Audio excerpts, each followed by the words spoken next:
Ladies and gentlemen, if I get your attention, we're going to get started momentarily.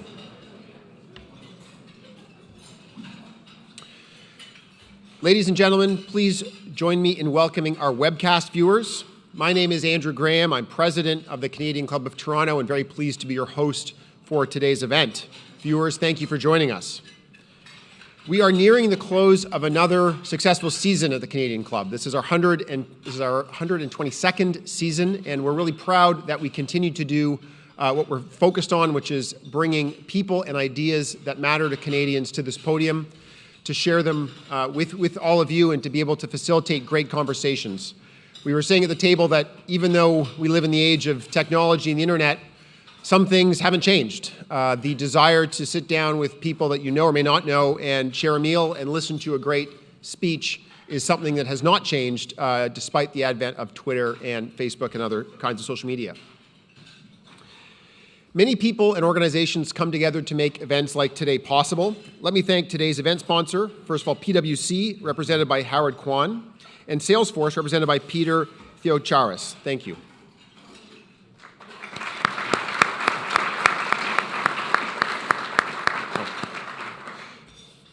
Yes, I'm not sure Peter could join us in the end, but we're really pleased to have Noelia Hernandez here as well. So thank you very much for joining us. I'd like to extend thanks to Helen Reeves from Monroe Chappelle, who has sponsored the attendance of the youth and young leaders from the Ryerson Leadership Lab and Civic Action. Where are you sitting? Over there. Thank you for joining us.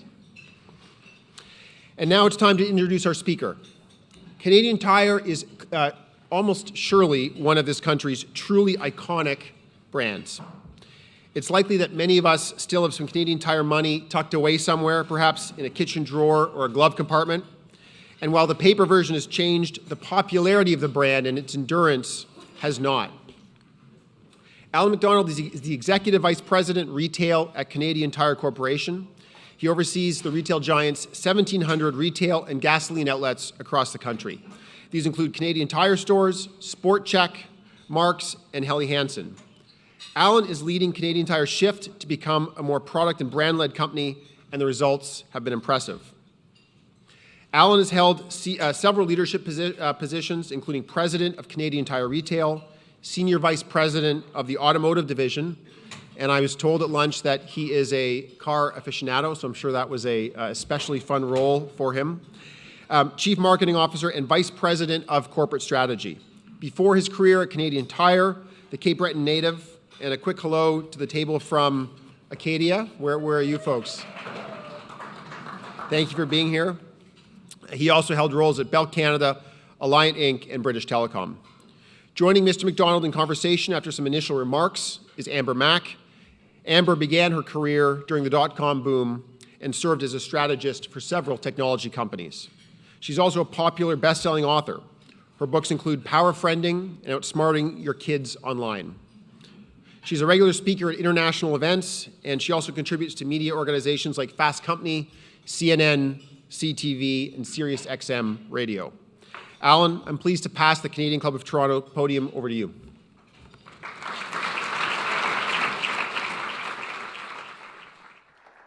Thanks so much. Wow. What an introduction. What an event. If any of you ever get the opportunity to address the Canadian Club, take it. It's, I was informed earlier today, as you saw in the video, that you're joining the likes of Winston Churchill and Amelia Earhart, if you can believe that. So what I lack in popularity, I'll try to make up for in enthusiasm. You know, it's such a pleasure to be here. Thank you very, very much. You know, when you work at Canadian Tire, it's a very unique thing. Whether I'm home in Nova Scotia or I still say home in Nova Scotia, even though I've been in Toronto for 10 years, it's kind of something we do, so my apologies. Back in Nova Scotia or Saskatchewan, where I'm leaving for this afternoon, when someone finds out you're a member of the leadership team at Canadian Tire, they immediately want to tell you their Canadian Tire story. It's quite something, and you can probably all relate. They worked at Canadian Tire. Saturday mornings, Canadian Tire with Dad is a huge recurring theme that we hear. First bike, first skates, first camping trip.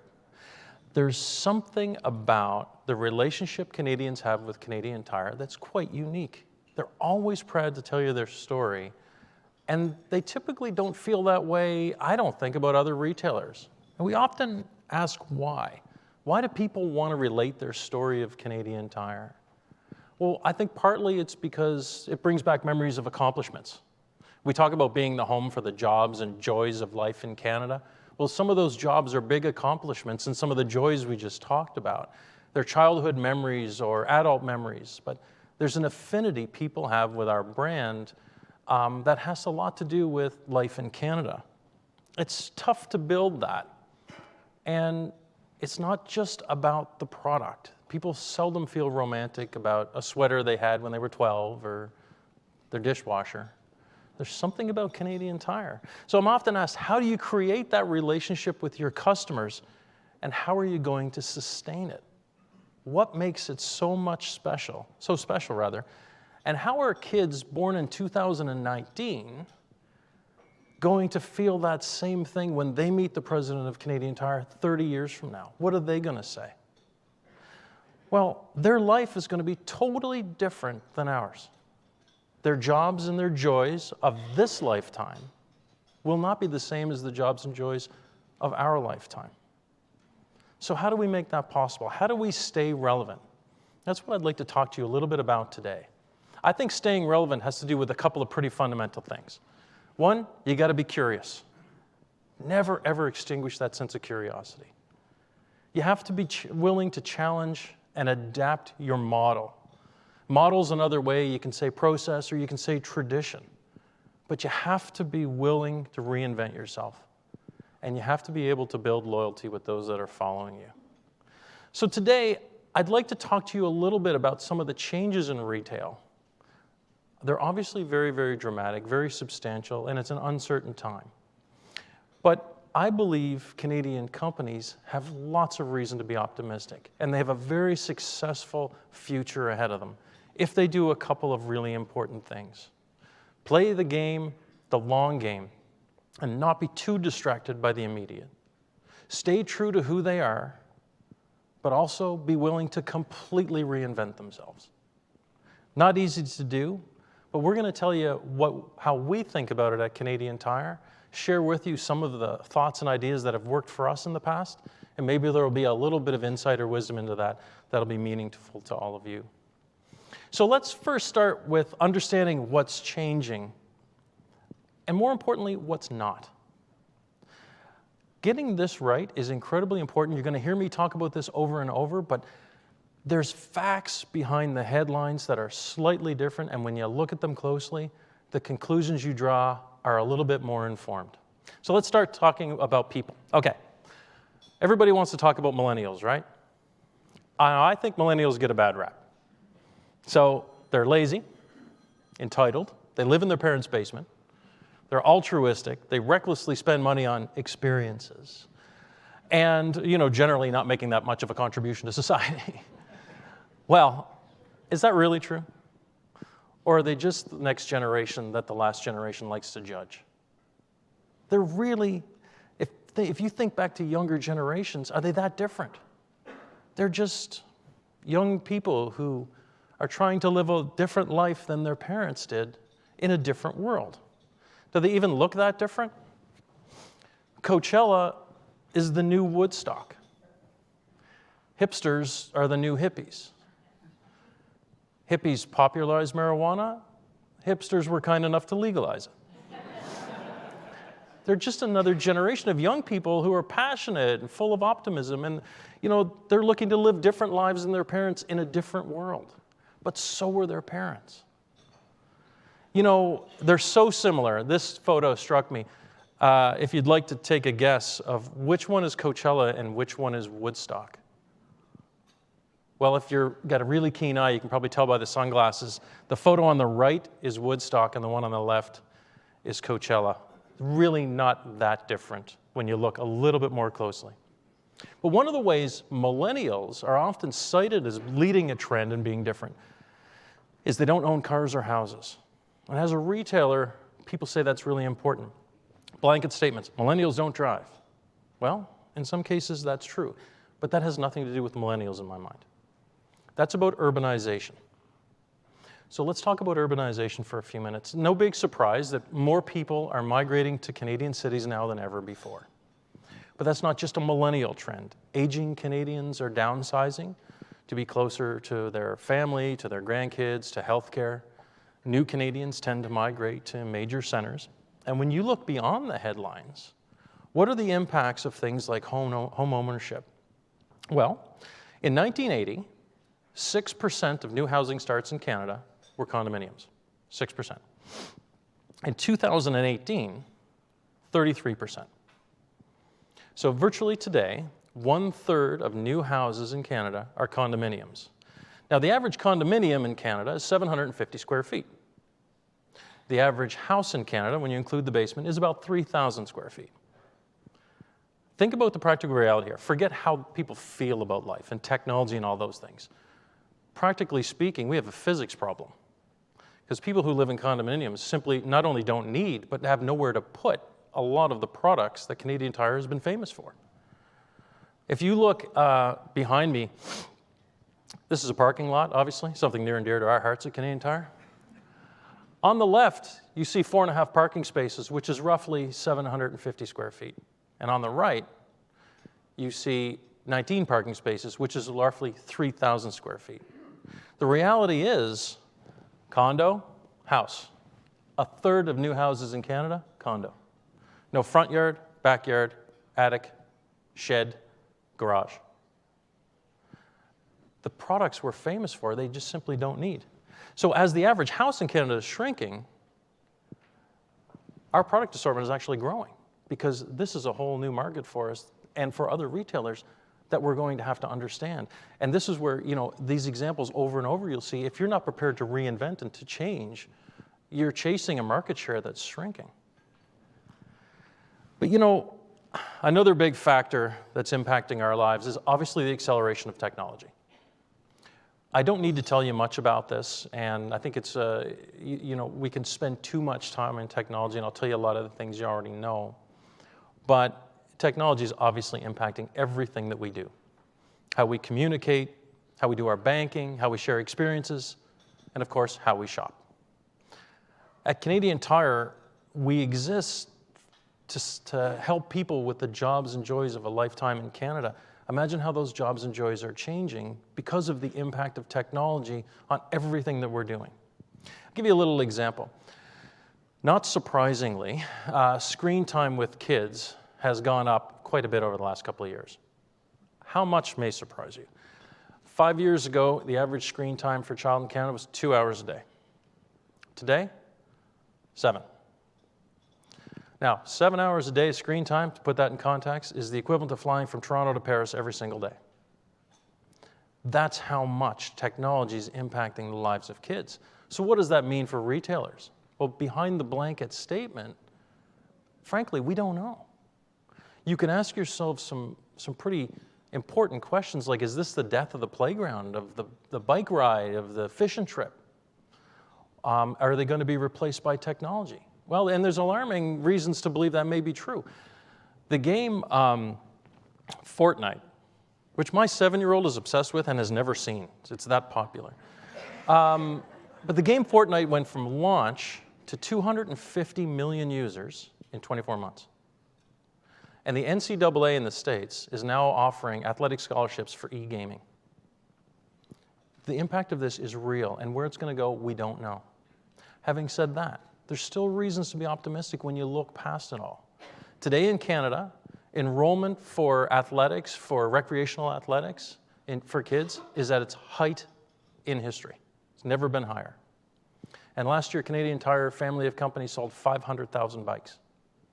So people are still enjoying those jobs and joys. They're just being redefined. There's no reason to give up hope. But technology is not just changing us, it's also changing competition. No great surprise. We've seen technology changing market dynamics, causing barriers to entry to fall. And we all know new competitors are introducing new ways of competing, from e-commerce to direct-to-consumers and online marketplaces. Well, at Canadian Tire, we're responding in kind, as you'd certainly expect, challenging our model. We've evolved to create the Canadian Tire Marketplace, which is a whole amalgam of our retail banners and our iconic consumer brands, like Helly Hansen, Vermont Castings. And when all put together, we represent about 450,000 different products and $4.5 billion in revenue from brands that we own. So there's no question that over the past 97 years, we've faced some pretty significant disruption. But we've continued to reinvent ourselves by staying curious and challenging our model and understanding it's okay to change. Challenging your model in retail is incredibly difficult. And I think it comes down to something quite simple. As a retailer, you are what you sell. So changing what you sell means changing what you are. And that's an emotional hurdle a lot of people struggle with. To stay relevant is to provide a relevant assortment and represent the right products, services, and brands. But it's hard. In 1949, we sold milking machines. This is a very popular photo, by the way, because it sits outside on the wall, right outside the coffee counter on our floor, so everybody knows this photo. In 2019, we sell espresso milk steamers.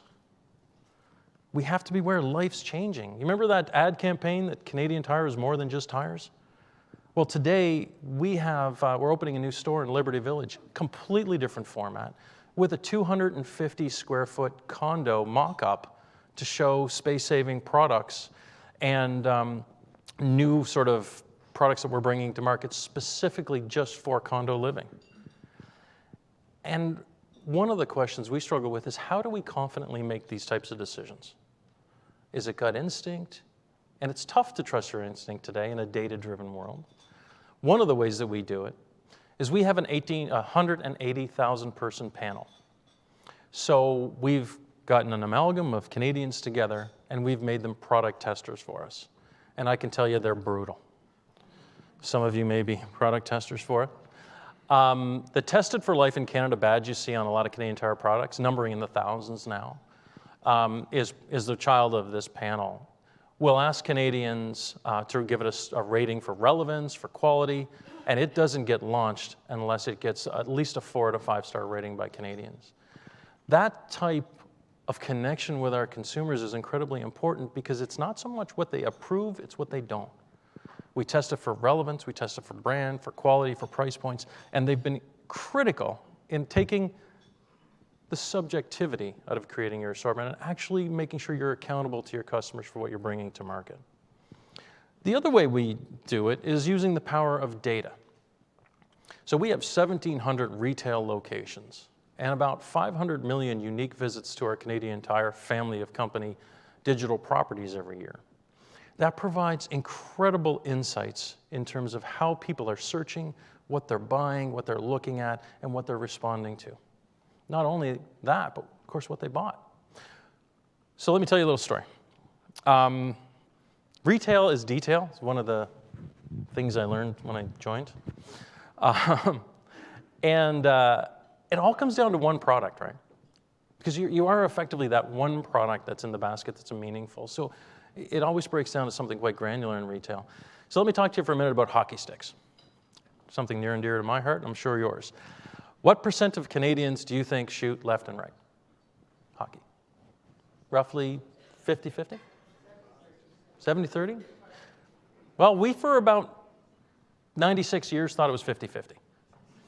And the last 12 months we got a little insight.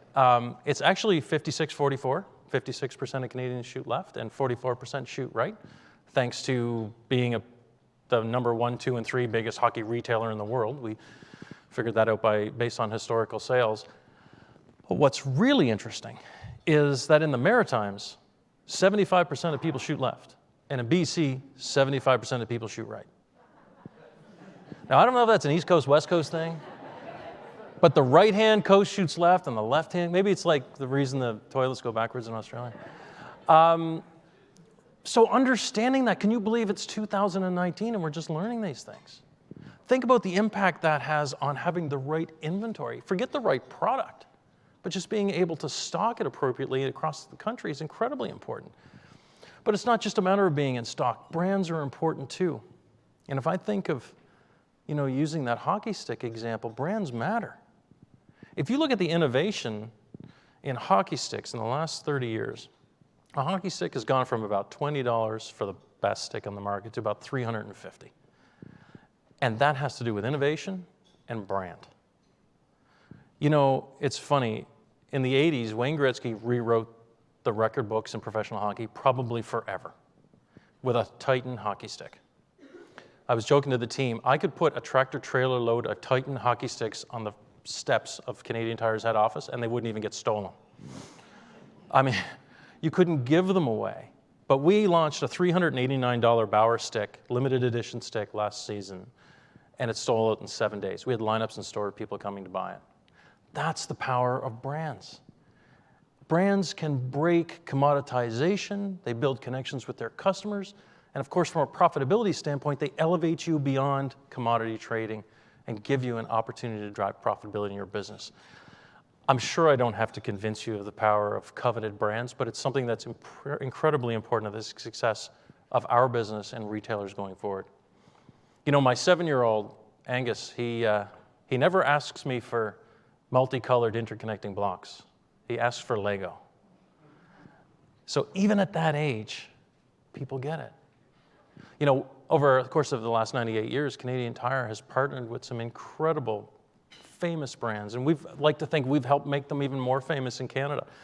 The ability to partner with iconic brands is incredibly important as retailers go forward, but it's just one leg of the stool.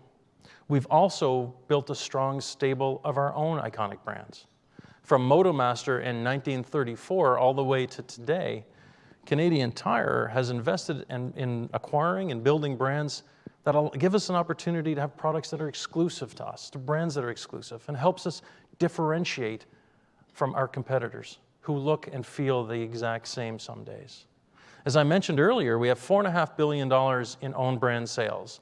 To give you a flavor, most people don't realize this, but as I mentioned, there's Helly Hansen, there's Vermont Castings, Sherwood Hockey, there's Woods, just had a really successful year, Canvas, our interior brand, Maximum in power tools, and from Amber's hometown, Paderno, just to name a few.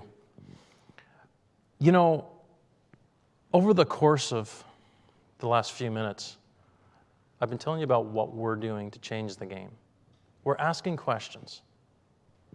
We're asking questions about how life in Canada is changing, about how our competition is changing.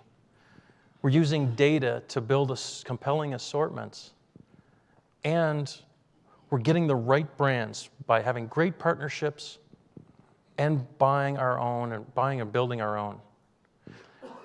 All of that is about building even greater loyalty with your customers, or as we like to think of it as Canadians. Because at Canadian Tire, every Canadian is our customer.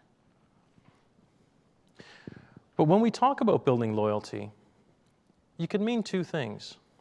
There's loyalty to the brand, and there's loyalty programs. Now, building loyalty to your brand is effectively everything that you do.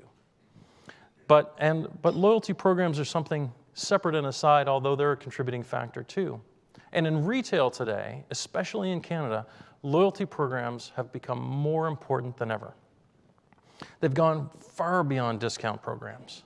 They're now used as incredible sources of data to improve your assortments or experiences and a way to engage your most loyal customers. And this is more true for Canadian Tire than almost any other company. I mean, we have one of the oldest and most iconic loyalty programs in the world. Canadian Tire Money is launched in the early 50s. It's printed by the Canadian Mint. It's in the Webster's Dictionary and almost every glove compartment and top of every refrigerator virtually in Canada. It's so iconic that it's something we're even proud to post on a pub wall in Dublin to make sure that everybody knows a Canadian was there. But like the rest of Canadian Tire, it's evolved. As some of you may know, 7 years ago, we launched the first digital version of Canadian Tire Money, and then last year we launched Triangle Rewards. I'm often asked when we're going to retire Canadian Tire Money, and my standard answer is when I retire, because I'm not going to be the person that kills Canadian Tire Money. I suspect the person who comes after me won't either. It's too iconic and it's too part of the fabric of Canada. But we had the courage to change it. If you can imagine the internal discussions that we're going to change Canadian Tire Money, you can't mess with Canadian Tire Money, but you have to. So we launched Triangle Rewards, which created an umbrella brand for our whole family of companies and our credit card. Today, it's one of the fastest growing loyalty programs in Canada and one of the most successful credit card programs with Canadian Tire Bank. Talk about challenging your model and staying relevant. Good old Canadian Tire Money has transitioned to a world-class program where we can reward loyalty, we can communicate with over 9 million Canadians as often and as frequently as we want. And it provides us with incredibly rich data for our data scientists to be able to gather insights to advise us on everything from the assortments we choose, to the experience in store, to our online experience, to our pricing. It's incredibly powerful. So think about that hockey stick. Because of data and because of loyalty, we can have the hockey stick you want, the price you want, the brand you want, where you want it, when you want it, whether it's 1988 or 2019. So what's our future? Well, of course, it's e-commerce, it's artificial intelligence, it's marketplaces, it's millennials, and it's probably self-driving cars. But it's a lot more than that. Our future is about staying true to what makes us special, understanding life in Canada, continuing to reinvent ourselves, probably making it a little less obvious visit to visit, but pretty substantial over time. If we do this well, 30 years from now, my son's going to run into the president of Canadian Tire, and he's going to be incredibly excited and incredibly proud to tell his story. And he'll use virtually the same words that I used and the same words that I hear today, but he'll be talking about a completely different company and a completely different experience. The jobs and joys will be different. The shopping experience will be different. But the sentiment, the time with family, the accomplishment, the new experience will be exactly the same. And that's what's going to keep us around for another 98 years. So with that, thank you very, very much.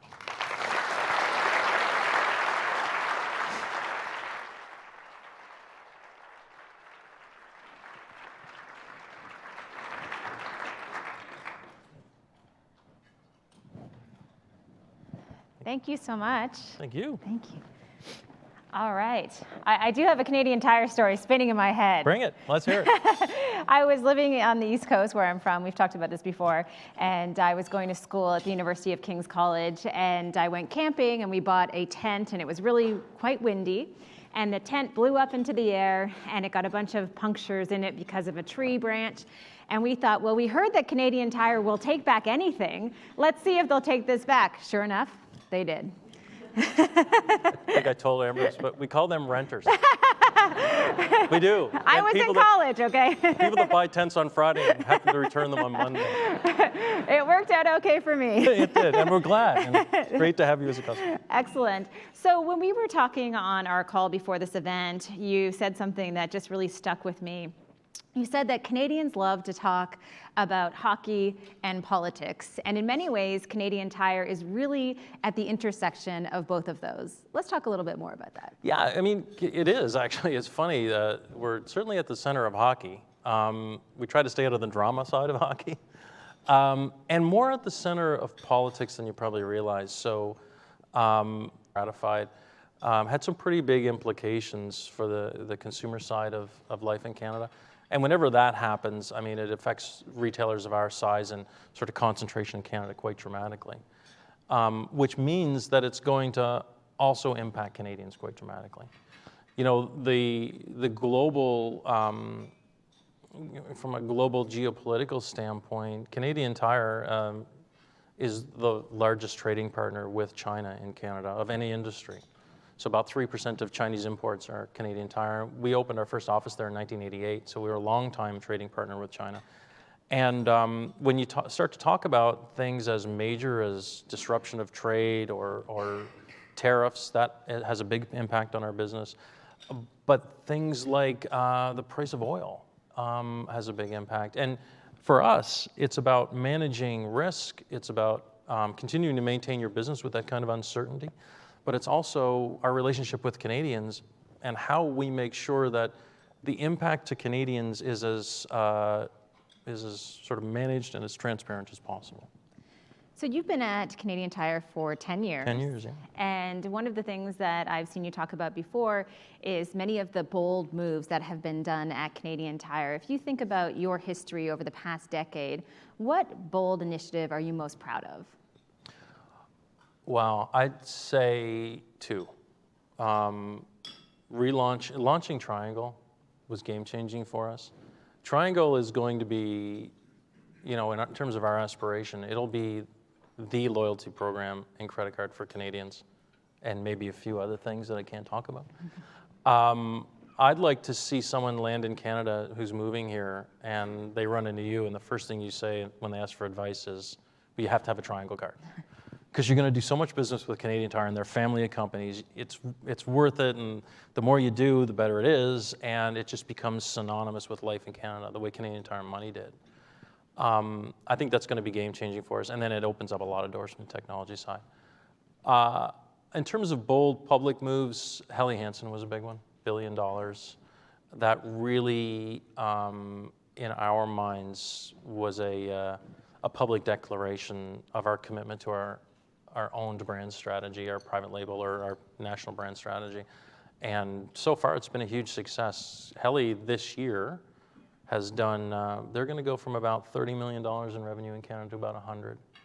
And we're really, really proud. They've been a great addition to the family, and hopefully more to come. Why do you think that is? Well, I think Canadian Tire, we're one of those all shucks kind of companies, but there's something we do really, really well. A couple things. We're a great product company. I mean, we're in about 300 different categories, from winter tires to workwear. And because our competitive sort of response to the big American retailers like Target and Walmart and Home Depot that are all here or have been here in Canada has been just continue to innovate at the product level. We're also pretty good at the brand marketing side. Now, I'm just going to blow my own horn here because I was Chief Marketing Officer for a while, but Canadian Tire is quite well known in retail circles to be a pretty good, iconic brand marketer. When you put those two things together and combine it with the power of Helly, some pretty magical things happen. I think it's true that we live in some pretty disruptive times today. There have been many other Canadian retailers that have been going through some difficult challenges over the past couple of years. Canada Goose is one example. So what do you think it is about Canadian Tire that will allow you to survive what could be one of the most disruptive times in retail over the next few years? That's a good question. I mean, there's sort of two pressures that I think are really important to understand. One is the consumer sentiment, and then there's the investor sentiment. So Canada Goose, most recently, a great company, that was investor sentiment, and that can be really distracting some days. Very important to manage, but can be very distracting. I think when the two most important things for us are focus on sustainable growth. So try to resist the temptation to get a short-term win or running a shortcut. And then the second one would be, are you prepared to reinvent yourself? I mean, truly reinvent yourself. And we have a joke internally. We talk about your old Aunt Stella. You love her, but you don't go visit her. We can never become Aunt Stella. We have to be relevant. And being loved is one thing, but you got to be relevant. And that means sometimes things that you love have to change. So you've talked a lot during your presentation about relevancy, and I think this is another thing that many businesses really struggle with. So let's talk about the past month. What do you think Canadian Tire has done that has allowed Canadian Tire to remain relevant over the past few weeks? Well, that's a great question. I think, there's some months that are really about joys and some months that are really about jobs. And this is going to sound incredibly pedestrian and boring, but it's how we make our money. When you have a cold, wet spring, life changes. So if I'm going to say a couple things that'll make sense to you, some pumps are probably one. You're going to have some kind of a problem with your lawn.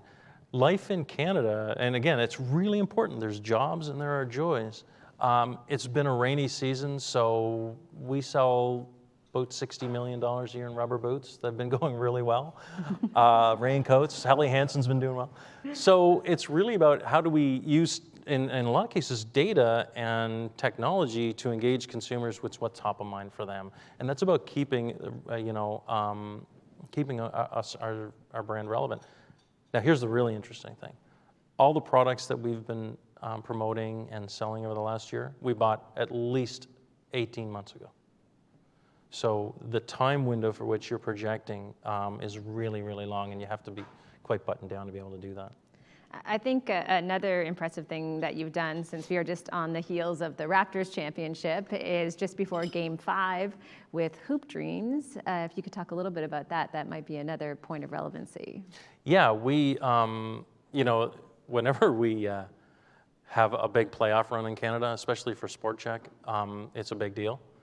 And we had a lot of people working long hours making Kawhi Leonard shirts that didn't exist a year ago. Armed guards in stores and all that kind of jazz. And it was, it's important to show up when the nation needs you. Now that sounds trite, but when your son or daughter is going to their friend's house for a Raptors party to watch the game and you can get a jersey or you can't, it makes a difference. And if we're there and we're able to stand up every time that you turn to us, so that's part of what makes you iconic. Another thing that I think that Canadian Tire has done over the past few years is to really focus on not just diversity, but also being an inclusive brand in many ways, whether it's a YouTube commercial that you've released, or in my home province of Prince Edward Island, where you built this amazing $1 million playground that allows kids who have accessibility issues to come and participate in play. Can you talk about the role of inclusivity at Canadian Tire? Well, so authenticity at Canadian Tire is really, really important to us. And it's been something that's been part of our history. So there are certain things as a brand that we don't do that are perfectly legitimate, but they're just not in keeping with being a Canadian company. We have a certain attention to detail when it comes to quality for that reason. We don't lie to Canadians. And we try to live as a corporation some pretty important Canadian values. Getting kids active in sport has been one that's been around for a long time. Jumpstart just celebrated it, helping its 2 millionth child since its inception, which has been great.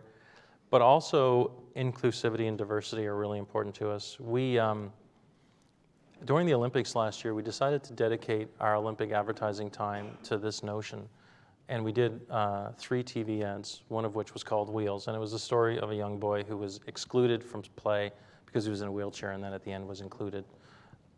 It became the most shared television advertisement in the history of Facebook in the world.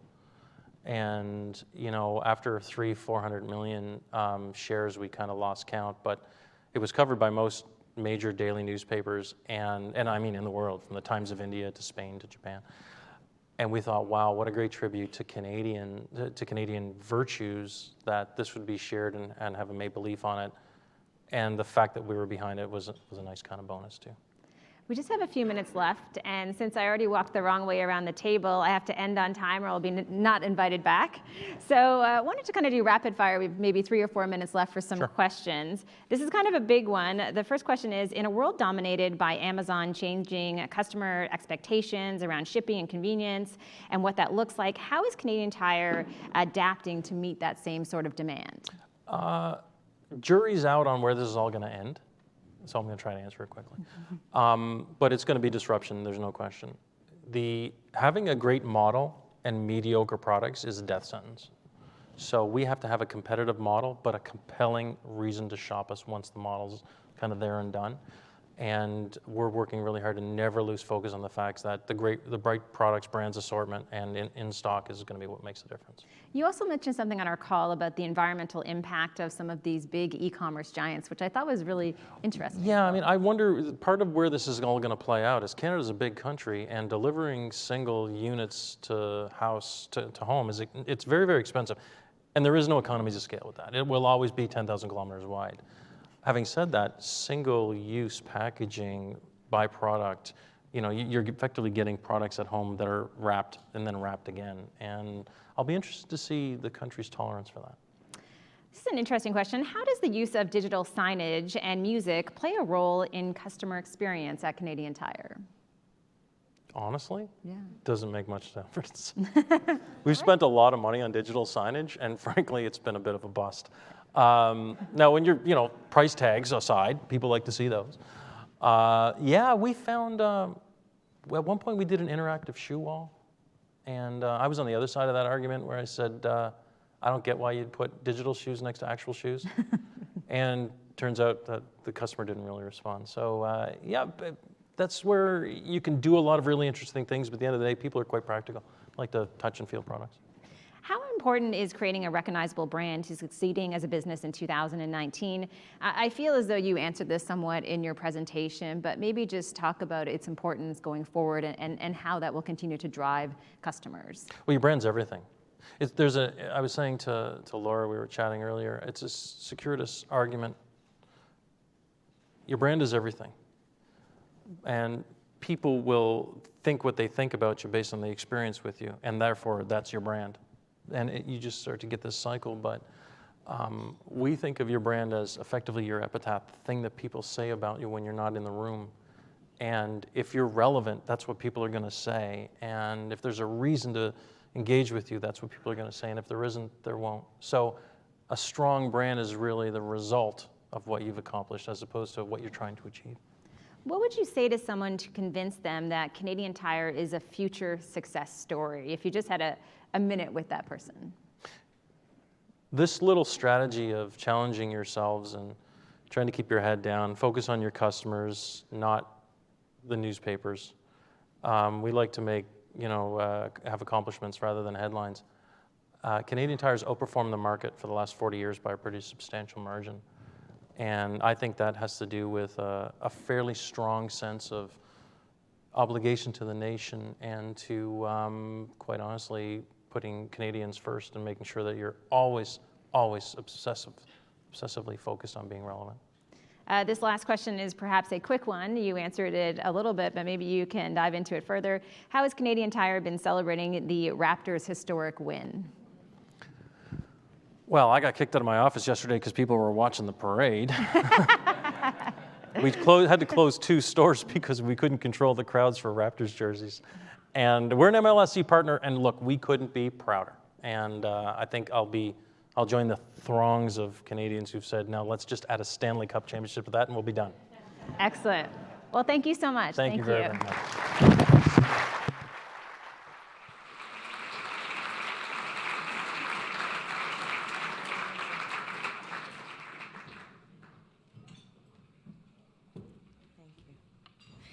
Wow, Allan and Amber, thank you so much. Between the Raptors win and this discussion today, I'm feeling like a really proud Canadian. My name's Anita McCuitt, and I'm the treasurer of the Canadian Club of Toronto. On behalf of the club, I want to thank you for sharing your stories of retail success with us this afternoon. I mean, we've all heard the stories and seen the demise of some pretty important brands over the last few years. So we're even more impressed with how CTC has managed to remain relevant, embrace technology, diversify your assortment, and have incredible profitability in spite of all this disruption. And all this after almost a century in business. Really impressive. And as you pointed out, I think all of us can take away that it's really important to stay curious to the changing needs of the consumer, be it smaller living spaces, increased screen time, data insights, figuring out which way we're shooting in this country. That was really interesting. It was really great to hear that that's the direction and we can see the impact that it's making. I think it's clear this is due in good measure to your leadership. So as the retail landscape continues to evolve, we wish you continued success as well as the rest of the company. And to Amber, thank you for leading a brilliant conversation, and we hope to have you back many times at the club. So, yeah.